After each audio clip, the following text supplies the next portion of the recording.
Tanggal 8 April 2025, sebuah petisi berjudul Tolak Gelar Pahlawan Nasional untuk Soeharto muncul di situs change.org. Petisi ini digagas oleh Gerakan Masyarakat Sipil Adili Soeharto atau disingkat GEMAS. Mereka bukan sekadar bikin aksi spontan, tapi ini adalah bentuk konsistensi dari perjuangan panjang. Setiap kali ada wacana pengusulan Soeharto sebagai pahlawan, mereka selalu muncul untuk menolaknya. Alasannya sederhana tapi tegas. Soeharto bukan pahlawan. Justru sebaliknya, dia adalah simbol dari kekuasaan yang korup, otoriter, dan penuh kekerasan. Zainal Mutakien, Sekretaris Umum Ikatan Keluarga Orang Hilang Indonesia, bilang bahwa penghargaan sebesar gelar pahlawan nasional nggak pantas diberikan ke seseorang yang selama kekuasaannya bertanggung jawab atas begitu banyak pelanggaran HAM berat. Kata Zainal, setiap tahun, usulan gelar pahlawan untuk Soeharto itu selalu muncul. Maka kami bersama NGO, Pembela HAM, dan LBH selalu membuat petisi penolakan. Sampai 16 April, lebih dari 3.400 orang udah tanda tangan petisi tersebut. Artinya, banyak orang sadar bahwa sejarah tak bisa disulap jadi narasi indah hanya karena waktu sudah berlalu. Bukan cuma masyarakat sipil. Komisi untuk Orang Hilang dan Korban Tindak Kekerasan juga ikut bersuara. Mereka dengan tegas meminta Menteri Sosial Saifullah Yusuf dan Dewan Gelar Pahlawan agar tidak mengusulkan nama Soeharto untuk tahun 2025. Upaya ini adalah bentuk pemutihan sejarah. Usaha sistematis buat menghapus catatan hitam Soeharto dari memori kolektif bangsa. Situasi ini makin rumit setelah Majelis Permusyawaratan Rakyat, MPR, mencabut nama Soeharto dari pasal 4 TAP MPR. Nomor 9 tahun 1998 tentang penyelenggara negara bersih dari KKN pada September 2024. Dengan kata lain, Soeharto yang dulu secara eksplisit disebut dalam dokumen resmi sebagai simbol korupsi, kini dihapus namanya. Tapi ada masalah serius. MPR pasca reformasi sebenarnya udah nggak punya wewenang membuat produk hukum seperti itu. Jadi pencabutan ini patut dipertanyakan. GEMAS dan berbagai kelompok sipil melihat ini sebagai sinyal bahaya. Rehabilitasi politik Soeharto sedang dijalankan pelan-pelan. Tujuannya jelas, menciptakan ruang agar dia bisa dipoles kembali jadi figur yang layak dihormati. Padahal sejarah mencatat jelas, di bawah Soeharto, ribuan orang hilang, dibunuh, ditangkap tanpa proses hukum. Reformasi 1998 terjadi justru karena rakyat udah nggak tahan dengan kekejamannya. Pahlawan nasional bukan sekadar tokoh penting. Ia harus punya rekam jejak bersih, memperjuangkan rakyat, dan membela keadilan. Soeharto jelas tidak memenuhi syarat itu. Yang ada justru dia simbol dari negara yang menindas rakyatnya sendiri. Memberinya gelar pahlawan bukan hanya tidak pantas, tapi juga menghina para korban yang sampai hari ini belum mendapatkan keadilan. Kalau kita bicara soal Soeharto, kita nggak cuma ngomongin mantan presiden yang lama berkuasa. Kita juga sedang bicara tentang figur yang namanya melekat erat dengan pelanggaran HAM berat, kekerasan negara, dan penyalahgunaan kekuasaan selama lebih dari 3 dekade. Dan yang lebih menyakitkan, sampai hari ini, semua itu belum pernah benar-benar diadili. Jane Rosalina dari Kontras mengingatkan kita soal ini.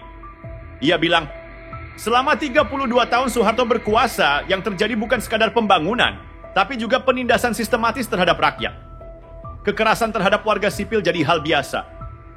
Lingkungan rusak demi proyek-proyek kroni. Perempuan jadi korban kekerasan negara.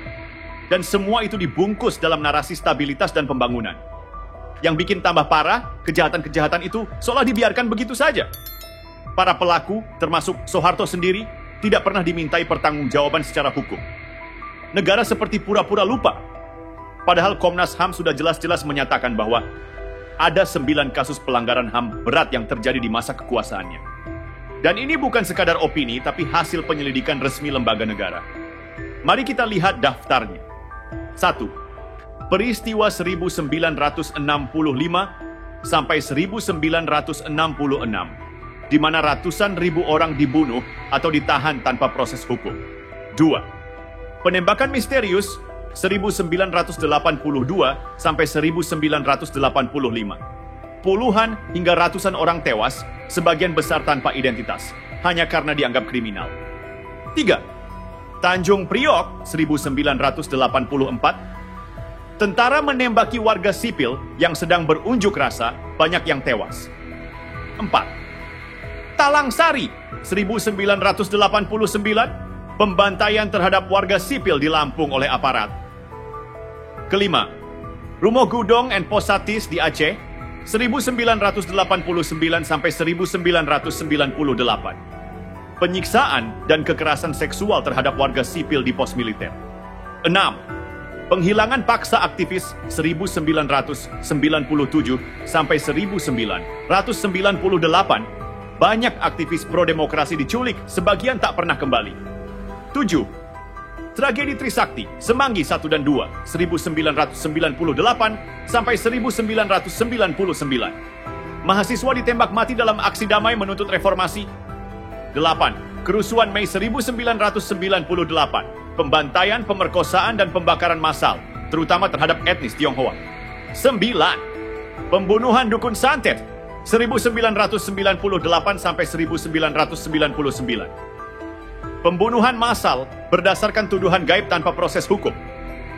Bukan cuma soal jumlah korbannya yang besar, tapi soal bagaimana negara waktu itu secara sistematis menutupi semua itu. Dan sekarang, bukannya membongkar dan menyelesaikan kasusnya, malah ingin memberikan gelar pahlawan kepada sosok yang diduga sebagai otak di balik semua itu. Ini bukan sekadar pengabaian terhadap sejarah, tapi juga penghinaan terhadap para korban dan keluarga mereka. Fakta-fakta ini bukan sekadar kenangan pahit. Ini adalah luka kolektif bangsa yang belum sembuh. Mengusulkan Soeharto jadi pahlawan sama saja dengan bilang, semua itu nggak penting. Bahwa ketidakadilan bisa dimaafkan selama seseorang punya kekuasaan. Dan kalau itu yang kita biarkan terjadi, maka jangan salahkan sejarah kalau suatu saat nanti, kekejaman bisa kembali terulang dengan wajah dan nama yang berbeda. Memberikan gelar pahlawan nasional bukan cuma soal seremoni atau simbol penghormatan. Gelar itu punya makna besar, sebuah bentuk pengakuan dari negara bahwa seseorang telah berjasa luar biasa dalam memperjuangkan kemerdekaan, keadilan, dan kemajuan bangsa. Tapi bagaimana jadinya kalau gelar itu malah mau diberikan kepada seseorang dengan rekam jejak gelap seperti Soeharto? Saat ini, Kementerian Sosial bersama tim peneliti dan pengkaji gelar pusat, TP2JP, tengah mengkaji 10 nama yang diajukan untuk mendapat gelar pahlawan nasional tahun 2025.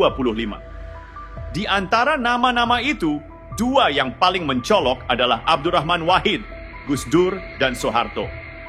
2 mantan presiden, 2 karakter yang sangat bertolak belakang. Gus Dur dikenal sebagai tokoh yang membela minoritas, menjunjung tinggi hak asasi manusia, dan bahkan membuka kembali kasus-kasus pelanggaran HAM masa lalu. Sebaliknya, Soeharto justru diduga kuat sebagai pelaku pelanggaran itu sendiri. Lalu bagaimana bisa keduanya duduk sejajar dalam daftar yang sama? Menurut Direktur Jenderal Pemberdayaan Sosial, Mira Riyati Kurniasi, ada 10 nama yang masuk kajian, termasuk 6 yang merupakan usulan lama seperti Soeharto dan Gus Dur, serta 4 usulan baru. Masing-masing diajukan oleh provinsi. Soeharto diajukan oleh Jawa Tengah. Tapi apakah pengusulan itu sudah mempertimbangkan moralitas dan rekam jejak?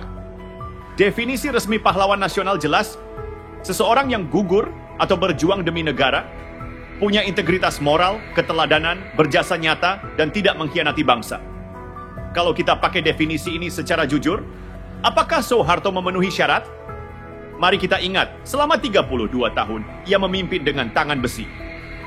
Demokrasi dibungkam, oposisi dibungkam, media dikontrol, kekayaan negara dikuasai segelintir orang, dan ribuan orang jadi korban kebijakan represifnya. Bahkan setelah lengser pun, dia tak pernah diadili, tak pernah meminta maaf, dan tak pernah mempertanggungjawabkan kebijakan-kebijakan brutalnya. Petisi tolak gelar pahlawan nasional untuk Soeharto yang dibuat oleh Gemas, dan berbagai organisasi masyarakat sipil sudah ditandatangani ribuan orang. Ini bukan gerakan kebencian, tapi gerakan moral. Gerakan yang menolak pengkhianatan terhadap kebenaran sejarah dan memihak pada korban. Karena kalau Soeharto diangkat jadi pahlawan, pesan yang sampai ke generasi muda adalah kekuasaan bisa menghapus dosa dan sejarah bisa dibengkokkan demi kepentingan politik. Kita harus sadar, bangsa ini tidak akan pernah benar-benar sembuh kalau kita terus berdamai dengan pelaku dan melupakan korban.